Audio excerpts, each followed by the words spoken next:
itu sudah nunggu semuanya. Ada yang 8 miliar, 6 miliar, 2 miliar, ratusan juta per bulannya. Kalian bayangkan, kalau kalian kalikan dengan 10% aja, gila loh. Jualan 100 juta, yang paling kecil aja, 100 juta rupiah omset ya. Kalau dikalikan dengan 10% aja, kalian tuh bisa dapat 10 juta rupiah. Kerja cuma dari rumah aja. Bayangkan, kalian seperti itu kan. Saya pengen kasih inspirasi ke banyak orang untuk kalian bisa live dan cari duit dari rumah aja ya.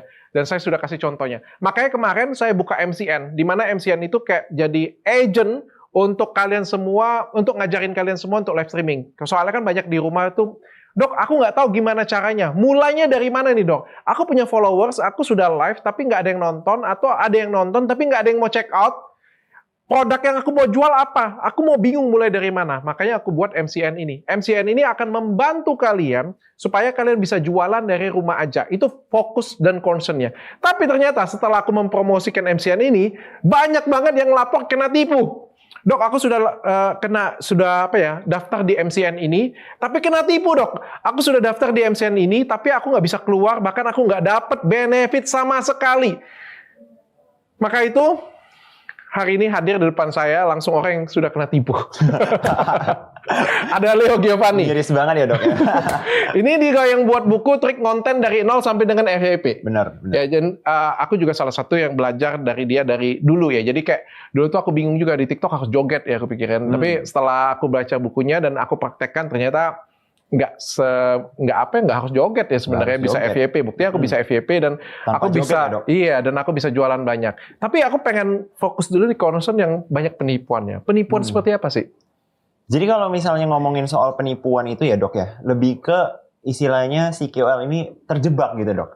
KOL ini kreator yang live terjebak. Dijebak oleh TikTok. TikTok mah baik gitu kan. TikTok itu yang penting dia mau jaga kreatornya tetap di platform. Tapi ada oknum-oknum nih. Nah, oknum-oknum ini sebagai MCN, sebagai agensi mengajak si kreator ini masuk. Biasanya itu kreator-kreator yang belum ngerti gitu kan. MCN itu apa, konten di TikTok bagaimana. Ini sasaran empuk gitu. Oke. Masuk tuh diajak join. Ke agensi mereka. Benar, dengan iming-iming ini itu komisi bisa gede, fasilitas yang dikasih bisa banyak. Tertarik dong, karena kan KOL ini masih baru belajar nih. Masuk, ternyata fasilitas yang dikasih tidak sesuai janji. Dan ketika mau keluar, Dok, nah ini yang bahaya nih. Ketika mau keluar nggak diizinin. Terus emang kenapa kalau mau keluar aja nggak bisa?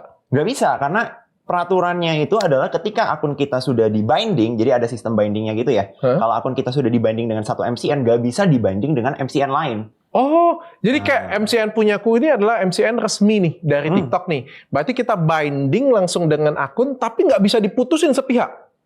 Hanya bisa diputusin oleh si MCN. Bener, dan nggak ada yang bisa menolong. Ini kemarin aku udah nanya ya, aku bahkan udah nanya ke tim TikToknya langsung ya. Bisa nggak dari pihak TikTok bantu nih unbind? Nggak bisa, Dok, kecuali dari pihak MCN-nya lah yang memutuskan. Dan MCN itu yang kamu bilang dengan saya itu dari Cina. Bosnya itu orang China asli. Orang China asli. Benar, dan itu yang berseliweran banyak MCN yang katanya ownernya orang Cina asli. Bener, Dok, bayangin ya. Yang aku mirisnya itu begini, Dok. Aku orang Indonesia, warga negara Indonesia asli ini di sini ya. Tapi ibarat kata kayak dijebak gitu sama orang yang luar negeri. Kebayang nggak? Tujuan dijebak apa sih? Nah, gini, Dok. Kalau misalnya MCN, apa yang bisa MCN dapat dari kreator? Itu cuma 2, Dok. Yang pertama itu potongan komisi. Nah, jadi kreator... Nggak seberapa sebenarnya potongan komisinya kan? 10-20% ya beragam kan? Sesuai dengan... Tergantung dengan bantuan dari MCN-nya juga. Bener. Kan? Ibarat kata gini, Dok. Kalau misalnya selama MCN yang ngasih value, ya nggak apa-apa gitu kan? Mau dipotong 30% pun. Tapi kalau value yang dikasih MCN-nya memang luar biasa, akun dari kreator ini bisa growth gede gitu kan? Bisa ngasilin gede, why not? Tapi sama-sama yang jadi untung. problem adalah ketika fasilitas yang dikasih tidak sebesar itu, tapi potongannya tetap jalan dan gede. Bahkan ketika fasilitasnya nggak dikasih pun, komisinya kan tetap dipotong.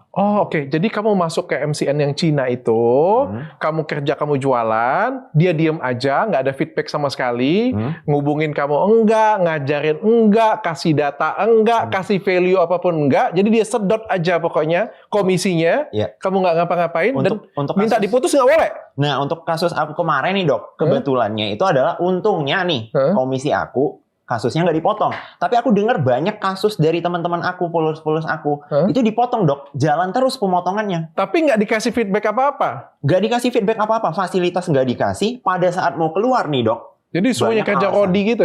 Makanya itu aku miris banget dok. Kita orang Indonesia ya, di Indonesia kok malah diikat gitu sama orang luar negeri. Bayangan aku gitu ya. Apalagi aku lumayan vokal gitu kan di akun aku, bantu kreator, bantu afiliator gitu kan. Miris banget dok. Liatin dengerin curhatan mereka yang seperti ini gitu. Makanya aku geram banget kemarin. Penjajahan online ini. Wah, perbudakan modern dok. Tapi awalnya kamu nggak tahu itu ya? Apanya nih? Awalnya nggak tahu bahwa awalnya pengen masuk MCN itu kan nggak tahu bahwa akhirnya akan jadi seperti itu, nggak dikasih feedback apa-apa, nggak diurusin apa-apa, cuma diperas aja kayak gitu. Terus apa? Dapatnya apa dia? Selain itu apa? Selain duit, apalagi yang didapat? Yang pertama itu pastinya duit. Yang kedua itu ini setelah aku tahu ya, setelah aku cek ternyata data dok.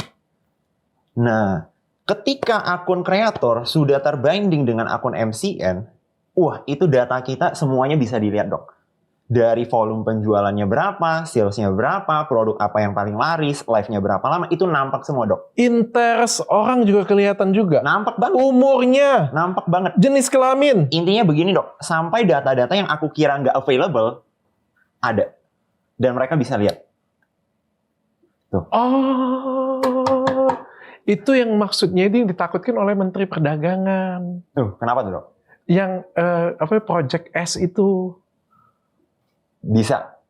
Jadi Bisa mereka belajar, mereka pelajarin, terus mereka buat produknya sesuai dengan interest di Indonesia, terus mereka kirim ke Indonesia seperti itu. Bisa jadi karena begini sih dok. Kalau logika aku ya, siapa sih yang duluan tahu interest orang Indonesia ya? Kalau bukan kita sebagai kreatornya sendiri, bukan kita sebagai KOL-nya sendiri. Misalnya nih dok. Aku sebagai KOL, aku orang pertama dong yang tahu sekarang, misalnya nih di skincare lagi ada trending apa, pasti aku yang tahu duluan. Oke. Gimana cara mereka bisa dapat data tersebut? Oke. Salah satunya dari sana. Bisa. Nah, makanya menurut aku, ini pas aku... Ini oknum ya, oknum MCN dari China ya. Benar. Terus kenapa sih dia serang Indonesia? Pasarnya gede banget dok. Dan kreator-kreator Indonesia ini ya tidak se-educated mereka yang sudah ada di China. Mereka MCN ini TikTok Douyin di China udah berapa lama dok? Udah lama banget. Sedangkan di sini TikTok masih baru, live streaming masih baru, kreator-kreator masih belum tahu. MCN itu aja nggak tahu mereka tahu MNC gitu. MNC. Jadi promote media ya dok ya. Oh mereka nggak tahu. Jadi mereka karena mereka sudah expert di China, mereka coba serang di Indonesia, di mana kreator-kreatornya masih banyak yang nggak tahu. Bener. Padahal sebenarnya MCN itu bagus kan? Bagus. Jadi MCN ini ya dok ya, nggak cuma di TikTok. MCN ini ada juga di platform-platform lain. Oke. Dan tugas dari MCN ini sebenarnya itu adalah mengajari, ya mengedukasi kreator gimana cara memonetize akun mereka. Gimana cara memaksimalkan akun mereka. Membantu memasarkan akun mereka. Oke. Jadi kayak satu badan yang memaksimalkan toko kamu. Bener. Memaksimalkan potensi dari tapi akun via mereka. online. Via online, ya. benar. Jadi dia maksimalkan, contohnya kayak gini ya, biar kalian juga paham ya. Contohnya dia akan maksimalkan, Leo, wah kamu ini ternyata penontonnya banyak kan cewek nih. Nah, umurnya segini nih. Jadi kamu bagusnya jualannya yang ini nih. Benar. Jangan jualan obat kuat nih. Nggak cocok nih kalau kalian jual obat kuat nih. Atau Leo, kamu ini penontonnya banyak kan laki-laki nih. Umurnya 40 ke atas nih. Nah, kamu nggak cocok jual skincare nih. Ya percuma dong jual skincare ke bapak-bapak kayak gitu punya kan. Jualnya apa? Kondom atau jualnya obat kuat kayak gitu kan bisa. Iya. Leo, misalnya kan kamu ini penontonnya banyak kan bocil-bocil nih kayak gitu punya kan. Jangan jual 1.800.000 kayak produk gue kayak gitu punya kan. Ya nggak cocok dong, bocil nggak ada duit kayak gitu punya kan. Benar. Cocoknya jualnya yang 20.000, 30.000 gitu. Benar kayak gitu kan? Tapi bayangin dok, data itu kan sebenarnya nggak hanya bisa digunakan untuk keperluan itu, benar nggak? Iya. Datanya mau dipakai untuk apapun, siapa yang bisa tahu dok? Benar nggak? Oh, itu yang dinamakan Project S. Gue paham. Nah, Tapi sebenarnya kalau filosofinya dari MCN itu sendiri itu bagus. Karena dia pengen ngajarin orang untuk ngembangin si tokonya tadi. benar. Jadi yang kreatornya dari yang nontonnya cuma 3, kayak gimana jadi 30, Benar. jadi 300, kayak gitu jadi 3000. Mm-mm. Tokonya juga makin laris, makin efektif, makin efisien, cara jualannya juga, pelanggarannya juga, benar kayak gitu ya? Nah, dari pelanggaran juga bisa terbantu banget. Misalnya kita sebagai kreator kadang kan nggak tahu nih, apa sih yang pelanggaran, apa sih yang nggak pelanggaran gitu kan. Itu tugas MCN sebenarnya untuk ngajarin, edukasi. Dan kalaupun terjadi pelanggaran, tugas MCN juga untuk membantu gimana supaya kedepannya nggak terjadi lagi gitu. Oke, dibimbing kan? Dibimbing. Makanya gue bikin yang MCN gue ini kan, supaya orang lain tuh juga bisa banyak yang sukses. Sama kayak gue lah, gue kan sudah mulai juga kan. Dan gue pengen masyarakat tuh kan masih banyak banget yang daripada ngemis-ngemis online ya, minta duit kayak gitu punya. Ya kita ajarin lah kan, buka kuota doang, live kalian berusaha itu bisa jualan kayak gitu. Cuma banyak banget komplainnya yang kayak kata lo tadi. Apa tuh? Kena tipu MCN, nggak bisa keluar, salah pilih MCN, dan MCN-nya setelah dicek memang MCN-nya asalnya China. Ada pelaporan ke dokter juga ya? Banyak. Wah. Nah, di aku kemarin ya dok ya, bahkan sampai ada yang gimana dok? Dianya ini malah mengorbankan akunnya dia hanya karena dia nggak mau diteror lagi sama MCN-nya. Bayangin. Diteror apa? Kita sebagai kreator bisa diteror sama MCN. Apa teror? Jadi ceritanya nih orang ya, dia udah join MCN nih. Penjualan dia di MCN itu bagus. Tapi dia merasa keberatan. Pemotongannya itu 50% dok, bayangin. Bayangin dok, pemotongan komisi 50%. Dia merasa keberatan karena tidak sesuai dengan janji di awal. Janji di awal pemotongan hanya 15%. Nah, akhirnya apa nih dok? Dia keberatan, dia mau keluar. Seperti yang gue jelasin tadi gitu dok. Gak bisa, gak dikasih. Akhirnya apa yang terjadi? Dia korbanin akunnya dia. Kasian banget ya. Dia memilih untuk gak nge-live, ya biarin engagement si akunnya ini hancur, sehancur-hancurnya. Akhirnya si MCN-nya nendang. Yang jadi korban siapa? Kreator.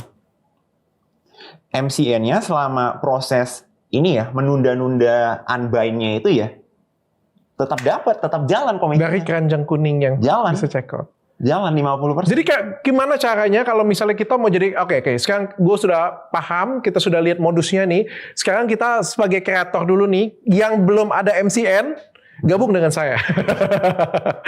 Yang belum ada MCN, kalau pengen kembangkan live streamingnya, pengen kembangin jualannya supaya bisa berkali-kali lipat. Ini berkali-kali lipatnya cepat banget loh. Jadi kayak aku aja jualan kemarin tuh cuma 1,5 miliar ya satu hari ya. Terus habis itu jadi 3 miliar, jadi 4 miliar, jadi 5 miliar, 6 miliar, dan akhirnya jadi 41 miliar. Artinya kan perkaliannya itu luar biasa banget ya. Bisnis omset di mana yang bisa perkalian kayak gitu? Bayang perusahaan besar aja belum tentu bisa seperti itu. Dan kalau kalian yang belum ada MCN, pengen belajar, pengen sukses, kalian gabung dengan MCN-ku. Namanya DRL Management. Nah sekarang kalau sudah ada, sudah gabung, nggak mendapatkan benefit seperti itu, kayak gimana caranya mau keluar? Dia mau pindah nih ke tempat gue nih. Oke, pilihannya itu adalah datang ke DRL Management gitu kan, infokan ke DRL Management, dibantu ya, supaya ada tektokan. Jadi sekarang kalau nggak diizinin ya, supaya tektokannya itu udah bukan kreator dan si MCN. Tapi MCN dengan MCN. Itu biasa bakal bisa dipermudah prosesnya. Kita hubungin MCN itu? Harus. Berantem dong. Karena nggak ada opsi lagi dok. Itulah yang menyebabkan banyak orang terjebak. Ketika akun kita sudah dibind dengan MCN, nggak ada pilihan selain MCN ini yang memilih. Nih, satu klik, udah unbind. Selama dia nggak ngeklik, nggak bisa. Mau siapapun nggak bisa bantu. Makanya menurut aku nih dok ya, kenapa aku juga pas tahu Dr. Richard ada bikin si MCN ini, menurut aku oke banget gitu. Karena ada sosok yang kita anggap bisa jadi penanggung jawab. Benar nggak dok? Contoh, suatu hari dokter, manajemennya ternyata ada deh konflik gitu dengan kreator. Ada sosok yang bisa bertanggung jawab, benar nggak? Dr. Richard. Ada jaminan. Ada contoh, ada jaminan, ada reputasi di sana, ada integritas di sana. Yang harus dipertahankan. Yes. Benar nggak? Iya. Kalau misalnya ternyata ada konflik dan tiba-tiba Dr. Richard sewenang-wenangnya gitu kan. Ada orang yang bisa kita cari. Benar, Dr. Richard. Tapi kalau misalnya gini dok, nah ini alasan klasik nih dari MCN yang tidak mengizinkan kreator itu unbind. Tadi kan kita cerita nih, bos si MCN ini adalah orang China. Benar nggak? Alasan klasik mereka adalah begini. oh nggak bisa di-unbind. Bos aku lagi pulang kampung. Lu tungguin kapan bos gua pulang. Gimana tuh dok? Ditungguin dong. Kita ya di negeri sendiri ya nungguin orang balik ke negeri kita cuman untuk nge-unbind. Miris banget nggak? By the way, kita juga Cina nggak sih? Kalau aku mah 100% warga negara Indonesia dok. Aku bangga banget. Jadi dokter sendiri juga pasti bangga kan. Nah, aku mah bangga banget dok. Jadi makanya kadang aku miris gitu. Aku kesel banget kemarin. Miris banget. Jadi kita ini bukan Cina ya sebenarnya ya. Warga negara Indonesia asli. Kita orang 100%. Keturunan Tionghoa. Numpang muka doang dok. Iya, sebenarnya kita ini guys ya, bagi kalian semua ya, kita ini di Cina juga kagak diakui sebenarnya. Kagak diakui. Ada loh istilahnya dok. Orang ibarat kata perantauan yang bahkan udah, kalau perantauan itu kan berarti mungkin kakek kita nih yang pindah ke Indo. Kita itu udah perantauan cucunya tuh. Udah beneran gak diakui lah. Gak diakui ya. Jadi kita ini sebenarnya adalah suku Tionghoa tapi darahnya Indonesia dan juga cintanya pasti dengan Indonesia. Kalau aku juga pasti cintanya dengan Indonesia 100%. Dong. Kita juga pasti nggak mau dijajah oleh China atau dijajah oleh produk-produk mereka kayak gitu punya kan. Kita juga pengen berkembang. Kita pengen masyarakat berkembang, jualan online bagus tapi ya UMKM kita sendiri yang berkembang kayak gitu kan. Tapi memang ada beberapa susupan dari asing yang seperti ini nih yang bisa buka mata kita nih. Ternyata TikToknya enggak ya. TikToknya enggak China. TikToknya wadah yang bagus. Menurutku TikToknya enggak ada masalah. Bener. TikToknya itu wadah yang good banget kok. Yang bisa ngebantuin kita. Atau apapun ya. Platformnya Shopee. Atau platform yang lain ya. Live streaming itu bagus banget. Cuma permasalahannya ada beberapa oknum. Yang coba memanfaatkan kebodohan orang Indonesia yang masih belum mengerti tentang live streaming ini dengan baik. Makanya sebenarnya kalau menurut aku nih dok. Kita ini bukan bodoh, kita itu hanya belum teredukasi. Ini masih fase awal dari TikTok di Indo, dari MCN di Indo, dari live streaming di Indo. Pasti banyak orang yang masih belum tahu. Nah, makanya menurut aku nih, kita itu selama dikasih informasi, kita selama dikasih edukasi, kita nggak ada kalah apa-apa gitu. Jadi orang yang perusahaan MCN di China itu ngelihat Indonesia, nah ini kesempatan ini. Ini kesempatan ini, orangnya masih nggak ngerti, masih baru. Mari kita serang ini semuanya. Karena begini dok, misalnya nih ya, kalau aku mau breakdown nih, anggap aku misalnya orang jahat nih dok. Apa yang bakal aku lakuin? Aku bakal sebar jaring aja, benar nggak? Semua orang yang bisa aku bayin dulu. Komisi 50%. Fasilitas, ya aku kasih seminim-minimnya lah. Biar minimum bahkan nggak dikasih. Tapi kan komisi aku tetap jalan dok, selama akun si kreator ini terbind dengan MCN aku. Oke. Itu bayangin ya, kalau kita lakuin ke satu orang mungkin impact-nya nggak wow. Ya, tapi kalau ada 100, 10.000 orang, 1.000 orang, gila. 50% dok, tetap masuk ke kantong aku. Jahat banget. Makanya kemarin, ketika orang-orang bahas, oh ini kita dijajah produk-produk luar. Sebenarnya ada masalah yang lebih parah menurut aku. Ini langsung manusia loh dok, yang dijajah, yang dijebak gitu. Oke. Tapi kalau MCN-nya sendiri sebenarnya bagus kan? Bagus. MCN ini memang tugasnya itu ngebantuin kita untuk mengembangkan. Jadi bagi kalian semua yang pengen berkembang live streamingnya harus pinter-pinter pilih MCN. Jangan sampai salah pilih MCN. Jadi MCN yang bagus itu harus bisa mengembangkan kalian. Kayak aku juga sama ya. Dulu aku tuh jualan cuma omsetnya cuma kayak 100 juta. Habis itu jadi 500 juta, jadi 1 miliar, 2 miliar, 3 miliar, sampai 41 miliar dalam satu hari ya. Artinya aku kan ada yang ngedidik. Ada yang ngebimbing. Siapa yang ngebimbing aku? Orang TikTok. Langsung pusat. Nah orang TikTok ini minta aku buat MCN. Kenapa? Karena nggak semua orang kan bisa dipegang oleh TikTok. Ada ratusan ribu kreator di Indonesia. Masa semuanya dipegang oleh TikTok kayak gitu punya. Makanya mereka minta aku buat MCN. Supaya apa? MCN ini bisa untuk membantu ratusan ribu kreator lainnya yang terinspirasi dan pengen jadi seperti Dr. Richard. Nanti itu keren loh, dikasih data, diajarin, dikasih support. Oh cara jualannya kayak gini, jangan diem, harus semangat kayak gitu. Tapi dokternya kaget sendiri nggak pas tahu data-data apa aja yang si kreator manajernya dokter itu bisa lihat. Kreator manajer itu pihak TikTok ya? Iya. Kaget nggak? Cukup kaget. Tapi aku terbantu. Nah, pertanyaannya, data itu kalau dipakai untuk membantu kreator kan bagus ya? Bagus banget. Kalau dipakai untuk yang lain? Nah itu. Makanya itu dok. Ngeri banget. Ngeri banget. Ya kalau misalnya dipakai di Indonesia masih oke ya. Ini dipakai oleh negara lain. Nah itu. Ngeri banget dok. Kalau aku mah ini ya dengerin curhat-curhatan followers aku. Kadang itu aku sampai miris. Dan aku keselnya itu aku mau ngebantu gitu kan. Aku mau ngebantu Unbind. Tapi aku juga tahu gak ada yang bisa aku lakuin. Oke, konkret deh caranya kayak gimana? Satu, minta tolong dengan dia. Kalau nggak bisa, berarti diviralin aja. Supaya orang lain nggak kejebak di sana. Bener, tapi kalau diviralin pun dok, siapa penanggung jawabnya? Ya Kan paling gitu. paling nggak kan nggak ada lagi korban, paling nggak. Makanya kalau dari aku ya satu-satunya hal yang bisa kita lakukan itu adalah kita yang istilahnya punya platform, kita mengedukasi apa nih yang kalian harus perhatiin sebelum join agency. Oke. Gitu. Oke. Nah, Dan tapi kalau misalnya sudah gabung tapi nggak bisa keluar, menurutku layak sih untuk bukan diviralkan sih, diinformasikan pada teman-teman yang lain supaya teman-teman lain tidak terjebak yang sama. Menurutku seperti itu sih. Ya dibandingkan banyak lagi korban yang lain kan lebih bagus ya cuma 1-2 aja. Menurut gue kayak gitu sih. Oke, sekarang kita fokus nih ke kalau misalnya kita mau jadi content creator nih kan, kita mau jualan nih seperti kata aku tadi di awal kan.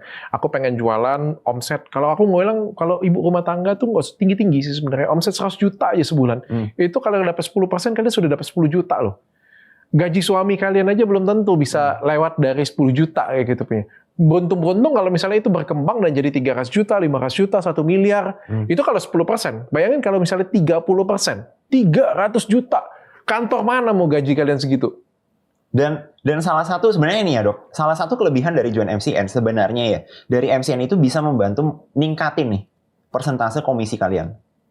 Jadi dari produk-produk yang awalnya mungkin komisi yang dikasih dari official brand hanya 10%, mereka bisa kasih 15%. Karena kenapa? MCN lah yang istilahnya mewakili kalian untuk nego dengan brand. Itu sebenarnya tugas kalau dari kalian MCN. kecil, MCN-nya gede. Kayak gitu. Misalnya kayak MCN gue nih misalnya kan sudah terbiasa negoin atas nama Dr. Richard nih kan. Sekali negoin berapa persen kayak gitu punya. Karena gede dong makanannya. Dan kalau kalian kan masih kecil-kecil, masih jualan 1 juta, 2 juta kan pasti dikasihnya kecil banget tuh komisinya.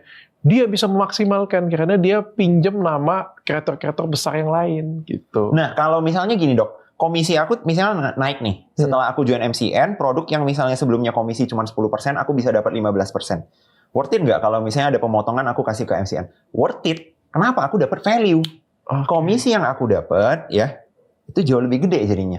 Itu yang pertama. Belum lagi edukasinya, belum lagi pembacaan datanya, belum lagi kerjasama yang bisa didatangkan oleh MCN ini ke aku. Jadi pada dasarnya MCN ini adalah hal yang sangat baik, tapi disalahgunakan oleh oknum-oknum. Pada dasarnya MCN ini membantu kreator, bukan menjajah kreator. Bener. Tapi pada kenyataannya beberapa MCN menjajah kreator. Pada prakteknya seperti itu. Gitu. Ibarat kata kita kalau ngomongin skincare ya, ada skincare yang bagus banget, ada skincare abal-abal. Ini mungkin kita sebut agensi abal-abal gitu. Oke. Leo, kalau misalnya kita nih ya masih belum download TikTok nih ya, kita download TikTok nih, kita pengen besar nih, kayak gimana caranya kita mau jualan? Wah, kita pengen pakai tag ini, kata Dr. Richard nih, kayak gimana supaya kita bisa jualan sampai dengan puluhan juta? Lu kan yang ngajarin nih. Ya, kayak gimana sih caranya biar mereka tuh apakah langsung download TikTok, jualan langsung bisa laku? Oh, enggak, pastinya enggak. Nah, salah satu kesalahan yang aku sering banget temui adalah orang masuk ke TikTok langsung niatannya itu mau jualan. Sekarang di TikTok ini kita harus jadi seseorang dulu. Baru apa yang kita jual itu bisa dipercaya. Kenapa orang misalnya nih, Dr. Richard Lee, kenapa 41M? Karena orang percaya sosok Dr. Richard Lee. Produk 1.800.000, berapa puluh juta, beli. Benar nggak? Iya. Karena percaya dengan sosoknya. Personal brandingnya kuat. Kan bangun personal branding nggak gampang juga Tapi di TikTok ini adalah platform yang paling cepat mau dibandingin dengan platform manapun. Kesempatannya jadi lebih tinggi. Benar, di mana lagi nama seseorang nih yang hari ini bukan siapa-siapa, minggu depan, bulan depan udah jadi seseorang yang gede. Hanya terjadi di TikTok. Betul. Nah, jadi menurut aku ya, kemarin temanku ada yang nangis-nangis kehilangan mak bapak doang naik ya. Naik. Viral lagi se-Indonesia. Benar nggak? Jadi adik angkat, dapat abang angkat lagi bonus. Aku aja langsung naik ya, langsung naik. Aku aja udah konten 2 tahun nggak ada abang angkat. Gimana nih? Gitu dok. Iya. Tapi berarti harus FYP dulu dong. Pastinya. Yang kita kejar pertama itu tetap FYP. Bagaimana caranya FYP? Yang pertama itu pastinya kita harus tahu apa yang sedang terjadi di TikTok. Itu udah pasti dok. Kita harus tahu baca market. Misalnya nih, kemarin viral, hidupku pilihanku. Nah, siapapun yang menggunakan ucapan itu di depan video, rame. Udah pasti rame. Riding the wave. Gitu. Pokoknya wave-nya apa, ikut pokoknya. Ikut. Nah, kenapa? Ikutan aja nebeng pokoknya, nebeng Nebeng viral pokoknya. Nebeng dulu. Iya. Karena kita ini bukan artis, Dok. Nggak ada sesuatu yang kita ucapin itu orang mau denger.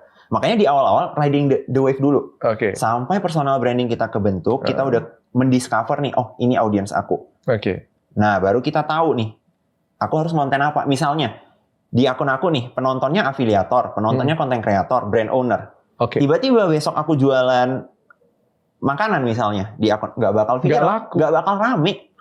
Yang laku adalah bagaimana cara mengeskalasi usaha mereka. Pasti. Karena yang nontonnya adalah brand owner semuanya.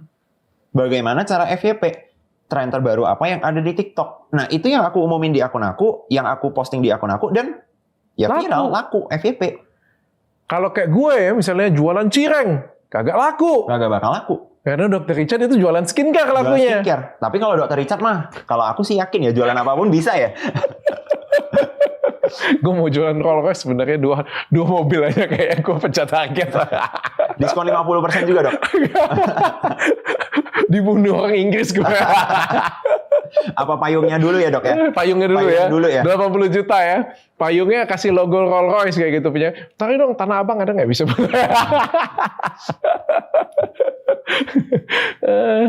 Oh, kayak gitu ya. Oke.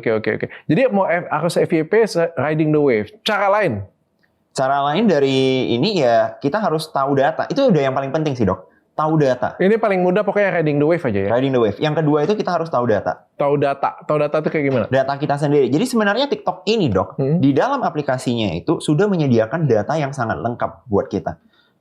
Gender dari audiens kita berapa persen laki-laki, berapa persen perempuan. Umurnya berapa, minatnya, itu semua bisa dicek. Oke. Tapi sayangnya itu konten kreator yang masih awam nih, masih pemula, gak banyak yang bisa membaca data tersebut. Walaupun datanya itu ada di depan mata mereka nggak tahu nih data ini bisa dipakai buat apa.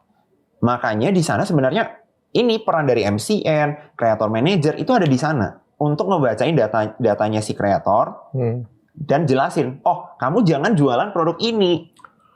Kenapa kamu maksa jual produk ini nih? Padahal udah jelas audiens kamu itu minatnya bukan di sini. Coba jualin produk lain. Tapi kalau kita mau sukses dengan cara jualan TikTok kayak gini pun berarti modalnya paling kecil kan sebenarnya kan? Dari segi modal, pasti. Satu bisa belajar sendiri, bisa ngeliatin orang lain kalau misalnya pintar ya. Yang kedua mungkin bisa baca buku lo. Benar. Dari bisa baca buku lo modalnya berapa nih? Buku gua 299.000 aja, Dok. 299.000. Itu situ belajar kayak gimana cara ngonten supaya bisa jadi FYP. Murah dong. Dasar-dasar FYP. Kayak gue 299.000 dapat 41 miliar. Mantep banget ya. Udah balik modal berkali-kali lipat ya. Iya. Andai kata kayak gini ya bagi kalian semua ya. Andai kata kayak gua ngomong ya. Andai kata nggak berhasil sekalipun rugi kalian kan cuma 299.000. Bener. Dibandingin kalian buka toko di Tanah Abang. Bener. Sewa tokonya berapa? Beli bajunya lagi berapa? Beli ininya lagi berapa? Bayar karyawan berapa? Kosnya. Ini kan kalian sendiri. Cuma 299.000 ya. Rugi ya udahlah. Sama modal HP, modal kuota. Ibarat kata nih. Misalnya nih beli buku ini nih. Rugi. Udah 299.000 Angus. Kalau berhasil? 41 miliar. Benar nggak? Kita nggak usah ngomongin yang 41 M deh. Kita ngomongin yang masuk akal aja, Dok. Maksudnya yang normalnya puluhan juta omset itu normal banget di TikTok sebagai kreator. Oke. Bahkan bisa dapat ya? Bisa dapat. Itu bukan angka yang ibarat kata itu impossible. Mungkin 41 miliar impossible. Mungkin. Tapi kalau puluhan juta masih masuk akal banget, Dok. Karena ya maksudnya dari pengalaman aku ngajar murid-murid aku itu angka yang sangat bisa digapai. Nah, ketika aku bilang sudah sangat bisa digapai, berarti banyak yang sudah melampaui itu. Dan yang bisa digapai ya puluhan juta itu masih bisa banget digapai. Kayak B aja ya. Makanya ada juga yang ini loh. Minuman Gatot Kaca ini juga salah satu yang banyak loh. Ini kan minuman Gatot Kaca ini kan minuman stamina laki-laki yang ini kalau aku sih produknya unik ya. Yang nggak ada di tempat yang lain ya. Jadi kayak apa bedanya Gatot Kaca dengan minuman stamina laki-laki lain? Ini nggak pakai deg-degan. Jadi ini didesain oleh dokter. Jadi kayak minum kita kuat bisa berkali-kali tapi nggak pakai deg-degan. Ya, dan ini juga sudah BPOM dan halal. Sedangkan produk-produk yang lain kan kebanyakan obat kuat yang kagak BPOM dan kagak halal. Ini dijualin orang. Dan kalian tahu nggak, distributornya itu langsung jualan langsung ke end user. Dan itu untungnya nggak kaleng-kaleng loh. Gue sudah ngitung 1 bulan minimal dia dapat 50 juta. Dari TikTok. Followersnya cuma 2.000. Followers cuma 2.000 dapat 50 juta. Untung, Untung. bukan omset. Berarti omsetnya 500-an ya kita asumsi ya. Kalau 10%. Enggak, kan gede kan dia ngambil dari gue. Jadi dia kan nggak affiliate. Oh, Dia beli, komisinya gede. ya, ini kan barangnya distributor. Jadi dia beli 1.000 paket kayak gitu punya, terus dia jualan. Setiap apa? Pinter banget. Setiap pagi subuh. Jadi makanya kalau sekalian buka TikTok pagi subuh tuh ada kopi kayak gini punya keliling kayak gitu. Karena dia tahu laki-laki itu pas lagi subuh kayak gimana gitu. Apa aku nggak usah jualan buku lagi dok ya? Aku jualan kopi aja ya, lumayan bang dok. Tambahan. Tengah malam. Mereka nggak ada jualan kayak gini siang-siang. Karena siang-siang kan cowok-cowok kan pada kerja tuh. Pikirannya nggak traveling kan. Pikiran traveling kan malam. Itu kan cara membaca audiens. Artinya kalau apa? Kreator-kreator yang awal gimana? Followers nggak begitu banyak. Modal nggak gitu gede. Tapi bisa dapat 50 juta. Kalau karyawan gue tahu berhenti semua kerja. Langsung jadi distributor ya? Iya. Nah, coba ada pertanyaan kayak gini. Pertanyaan paling sering nih. Kalau semuanya jualan, siapa yang mau beli? Gak mungkin. Itu jujur dok, itu pertanyaan yang sering banget masuk ke live aku ya. Dan itu jujur pertanyaan paling gak masuk akal yang pernah masuk. Pertanyaan bodoh itu. Pertanyaan bodoh. Kalau semuanya jualan, siapa yang beli? Gak mungkin dok semuanya jualan. Gini, dulu di Amerika ada yang namanya gold rush. Orang-orang ya pada heboh mau mining emas. Apakah pada saat itu semua orang jadi penambang emas? Nggak juga. Nggak juga, walaupun banyak yang jadi penambang emas. Tapi nggak semua orang bakal jadi penambang emas juga. Ada yang tetap menanam padi, menanam gandum. Ada yang jualan peralatan nambangnya. Jadi itu hal yang nggak usah dipertanyakan, dok. Oke. Menurut aku sih gitu Itu ya. menurutku itu pertanyaan bodoh sih. Dari gue SMA juga pertanyaan itu ada sih. Tapi harusnya sampai sekarang masyarakat Indonesia kan makin lama makin pintar ya. Coba ternyata nggak pintar-pintar juga. Kurang diedukasi. Gue SMA tuh berapa tahun yang lalu tuh berarti itu? 20 tahun yang lalu. 20 tahun yang lalu setahu gue itu memang kan kita kan mau cetak pebisnis. Entrepreneur katanya. Karena entrepreneur di Indonesia itu marginnya, persentasenya masih kecil. Kayak gimana kalau semuanya jadi entrepreneur? Siapa yang mau beli katanya? Ya emang lu pikir entrepreneur nggak beli nasi? Nggak beli jagung? Nggak beli ikan? Entrepreneurnya beda-beda. Entrepreneur skincare tetap aja beli makanan. Entrepreneur makanan tetap aja beli skincare. Entrepreneur skincare tetap aja beli baju. Dan nggak semua orang itu cocok dan mau jadi entrepreneur, dok. Dan itu hal yang bukan sebuah problem, nggak masalah. Nggak semua orang mau jadi entrepreneur dan it's okay. Yang jadi masalah itu kalau semua orang Indonesia, semua entrepreneur ya jualan skincare. Nah itu jadi masalah. Tapi masalahnya itu gini, mau entrepreneur ataupun dia bukan entrepreneur, bisa konten nggak? Bisa. Misalnya, ada loh, teman aku nih, murid aku sendiri. Dia itu dokter. Dokter juga, dia sedang bekerja di salah satu klinik. Gitu kan. Nah, dia itu konten di TikTok, edukasi dok. Konten rame, affiliate juga jalan. Nah, berarti apa? Kan nggak harus jadi entrepreneur baru bisa konten. Nggak harus jadi entrepreneur baru bisa gede di TikTok. Berarti kita sendiri pribadi pun kalau ada niat, ada keinginan, bisa jualan di TikTok sendirian. Bisa. Tanpa modal, juga banyak. Modal cuma handphone doang. Dan waktunya pun juga fleksibel. Fleksibel banget. Fleksibel. Ibarat kata gini dok. Jujur ya kalau menurut aku nih, masa nggak ada nih kita 1 jam nih. Dari seharian nih 24 jam. Masa nggak ada 1 jam bisa kita sisihkan hanya untuk konten. 1 jam aja dok. Ibarat kata nih, teman-teman di sini ya nonton podcast ini udah 1 jam mungkin. Benar nggak dok? Berarti emang nggak jualan? Jangan dong, nonton dulu dong. Nonton dulu, nonton dulu. Kalau nggak nonton kan nggak tahu dok. Nah. Ya, tapi nonton, habis itu kalian praktekkan.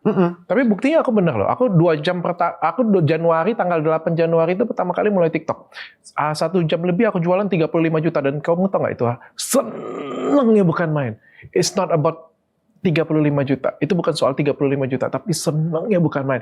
Ada perasaan bahagia di mana barang dagangan kita itu laku. Seneng banget. Kalian harus cobain euforia itu. Dan aku sudah coba ke Lady Nayon juga kemarin kan. Dia kan di bawah MCN-ku kan ada aku, ada kamu juga sekarang, ada Inge, ada Inara, ada Lady Nayon, dan ada berapa ya? Ada 30-an ya? 30 artis-artis lah juga kan dimasuk ke dalam sini juga semuanya. Dan mereka itu juga diajarkan dan mereka senang banget. Lady itu dari jualan cuma 5 juta. 5 juta itu sampai mengas-mengas kayak gitu punya. Akhirnya jualan dari 60-an juta ya. 60-an juta dan dia happy banget. Itu detik sebelum dia kecelakaan ya. Abis dia kecelakaan tuh dia sedih banget. Karena dia kayak, aduh harusnya aku live nih hari ini nih. Itu biasa 2 bulan dok konsistennya. Nampak hasilnya. 60 juta kalau sehari. Kalau 60 juta dikali 30 hari 1,8 M ya. 1,8 M. Lady dapat berapa persen? 20%. Minimal ya, 20%. 1,8 M kali 20%. Berapa itu? 360. 360 juta.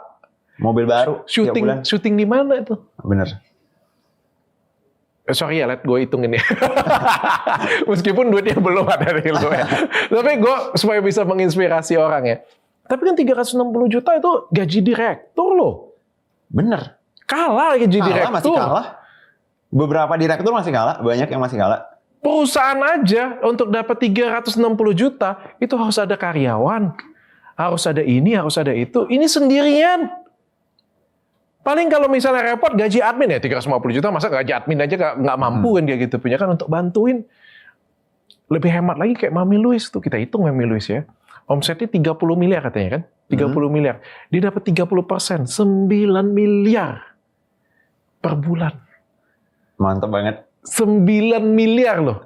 Yang bantuin siapa? Ada iparnya, babysitternya. Jualannya pakai daster, benar nggak? Nggak usah yang sampai rapi, nggak perlu dok. Di rumah. Tempat di rumah, pojokan lagi. Pojokan lagi. Kadang sambil makan, sambil rias gitu kan. Jadi sebenarnya fleksibel banget dok. Fleksibel banget.